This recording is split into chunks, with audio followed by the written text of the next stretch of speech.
Hey guys, Bix Weir, road2roota.com, with your morning horn of Zeese, your sip of coffee.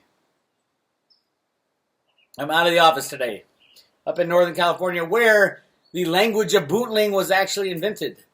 And horn of Zeese is from the language of bootling, which is a unique American language. It was invented by people who worked in the field so they can gossip around their kids, and they invented their own language up here. It's an odd place up here, near Boonville, California.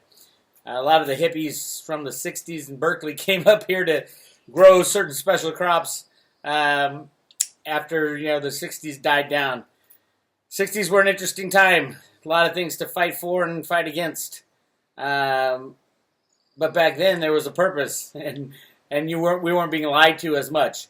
And the lies that were being told could more easily be exposed back then than now, which is very odd, because we're exposing lies, but there's just so many of them, nobody knows what to believe.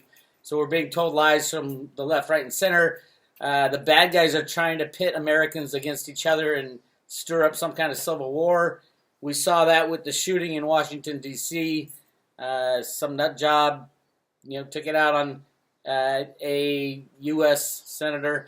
The question, originally I thought, well, it's probably a false flag.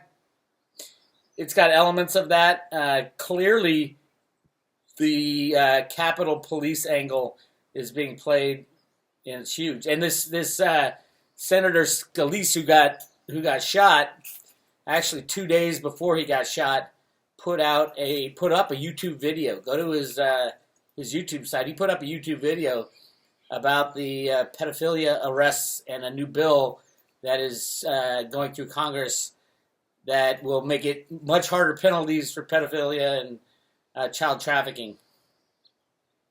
That's what we need. So hopefully this shines a great big light on that. And it's odd. A lot of people in the conspiracy world are saying that it was an attempted hit on this guy, because you've got, a third of Congress who are in the child trafficking, pedophilia world are going to have to vote on this law that could send them to jail. So I think we need to really shine a light on the law that's coming through. I'll do more research on it. But this guy, Scalia, was the guy who introduced the law, and he was championing it, and it looks like they tried to take him out, the bad guys. But then again, you never know. You never know what's true, what's not true with these false flags. Or false flag does not mean nobody died. It means it is set up for an agenda other than what we are told. There's a meaning and a reason behind it. It's set up by other people, and usually people do die in false flag attacks. And you can go just look up false flag, and there's thousands of false flags that have happened in the history of the United States. It gets us into wars. It gets us out of wars.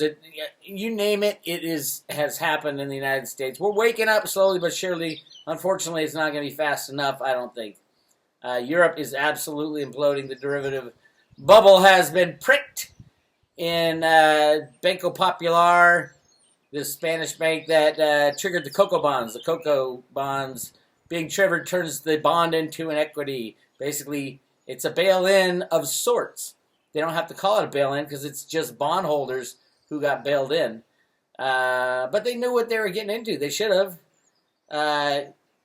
The contingent convertible bonds, or is it convertible contingent bonds? These are bonds that are written with very high interest rates, higher than a normal bond, because in times of stress they get converted into equity, common shares of equity. And that's what happened. And this is the first time it's happened, as far as I know. So everybody who's now holding cocoa bonds in Europe, which there are a lot of, are sweating. And they should be sweating. Europe is funny because the rules on banking there, they run off English law as the legal background of how they do their finance, for the most part. But the rules were so lax in the 80s and 90s, and much more lax than they were in the United States. Not that they were so tough in the United States, but in Europe it was all about how can we get around the the laws and the regulations and the rating agencies. And I was involved in that back in the 90s, 2000s. I did a lot of work in Europe. I was doing equipment finance. As I've told you in my last video, go check that one out. But I was doing equipment finance for a large company, and we did a residual value guarantee business because the European banks didn't really know how to structure a lease and set residuals, just like a car lease. You know, the bank sets a residual, and then you pay down a certain amount of the equity, and you pay down the interest. But at the back end is the real important part. What value do you set of that asset, which determines how much is paid off and what the lease payments are and all that, and how much interest is paid. So equipment that holds its value is great for the banks if they set a low enough residual, because when they sell the asset, if it comes back or if the lessee buys the asset, they're going to book a profit or a loss, depending on where they set their residual. So that's what I did. And we did a lot of work in Europe. I was almost commuting for 1 week out of every month for about 8 months to Europe to work with their banks to set residuals on different types of equipment, usually manufacturing equipment all throughout Europe. But one thing I did notice, and a residual guarantee is a derivative. Yes, I was in the derivative world for a long time.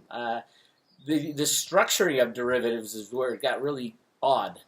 And because they would look at the current laws on the books and the current regulations and work with the rating agencies to structure something that basically the whole idea was to structure it around existing laws, soaking up all the benefits you can find around it, how to get around the law.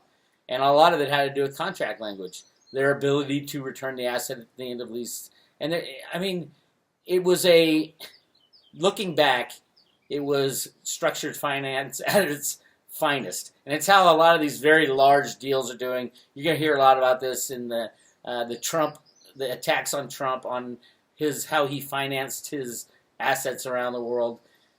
Basically, the way it works in high finance is that you take the laws and regulations of the area you're working in and see how you can work around it, twist it, and mold it to fit your needs and your return requirements.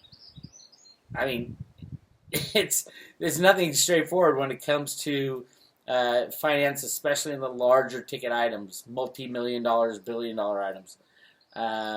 So yeah, there's a lot of that going on in the 80s and 90s. They did a lot with the who could qualify to enter the EU. They would hide debts in structured vehicles, just like Enron, structured creative financing.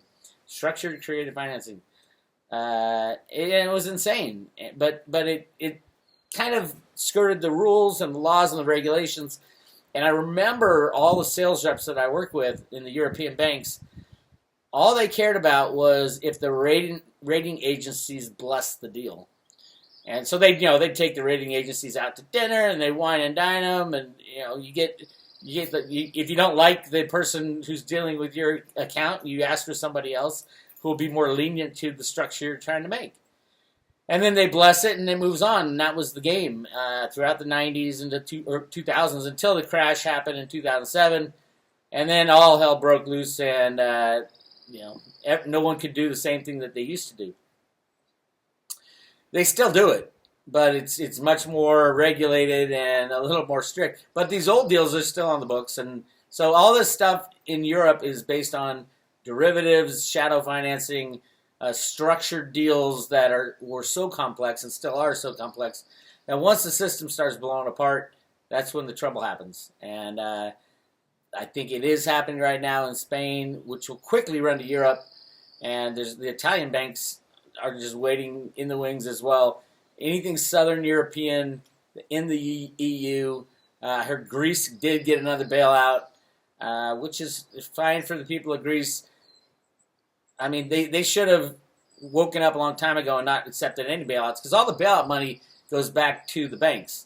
It goes to the European banks that hold the debt of Greece. So it's not bailing out the people, that's for sure. And we can easily see revolutions in many countries as the next banking collapse happens.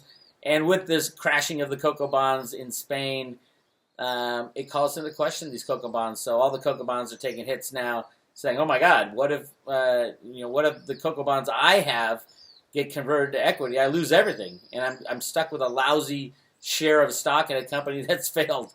So yeah, really interesting times. Those are the things to watch, and also keep an eye on what's going on with Trump and the takedown of the bad guys. Behind the scenes, this game's already over. It's just who are they going to arrest next, and they're trying to do it with the least amount of disruption as possible, which is almost impossible to do. I was never a fan of that, because if you are able to do it and you kind of rejigger the system and move forward, it doesn't take care of those hidden assets that lie with the bad guys. They hide all their assets in read the Panama Papers and all the hidden assets in the Caribbean islands and things like that. You can take all that stuff away from the bad guys by destroying the current system. And that was always the idea of Alan Greenspan, is to blow the bubble so big that the entire system falls down, and then you start fresh.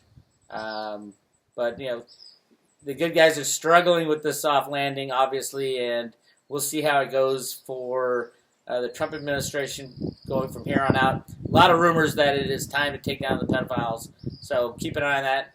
If you see the camera shaking, it's not an earthquake, although it could be. It's the wind blowing my camera around. Anyway, keep an eye on the arrests coming up for a lot of the people in Washington, D.C., and in L.A. and in New York. Those are the three real hot spots for the child trafficking, pedophilia. A huge thing that has to be dealt with. And everybody knows there's going to be a constitutional crisis when these people start going to jail.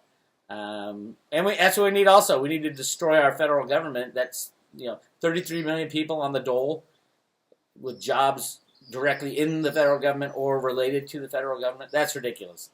And that needs to go away as well. And with the arrests of a third of Congress, that pretty much would take care of that problem. But we'll see. We'll see as we go along. One thing I do know, it's going to be a crazy summer. Not just in the cryptos, but for silver. Silver is ready. Silver is primed and ready to run. So everybody keep an eye on silver. And no, I haven't forgotten all my silver bugs. I'm doing both things. And you should be too. Because there's two different opportunities here. One is holding silver in your possession when the end of manipulation happens. 150 years of manipulation of the price of silver. You want to be in the strongest position possible, which is holding silver in your hands when that thing ends. Great opportunity. The other great opportunity is participating in a technology that will be implemented into every business in the world. And that's the blockchain technology and the cryptocurrencies. That is just at the start, as I said in my video yesterday, and really exciting time to be in both of them, both silver and the cryptocurrencies.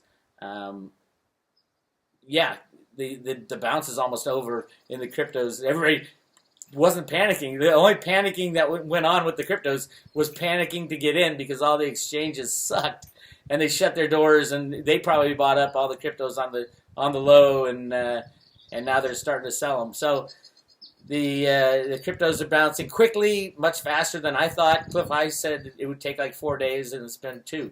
So we'll see what happens. Hang in there, my friends, and hopefully we'll get a return to the go and blow days of the cryptos, and you can pick which ones you want to study and you want to get involved with. Anyway, this is Bix Weir, roadtoroota.com, with your morning Horn of Zeese. Good morning, my friends, and we'll talk to you later.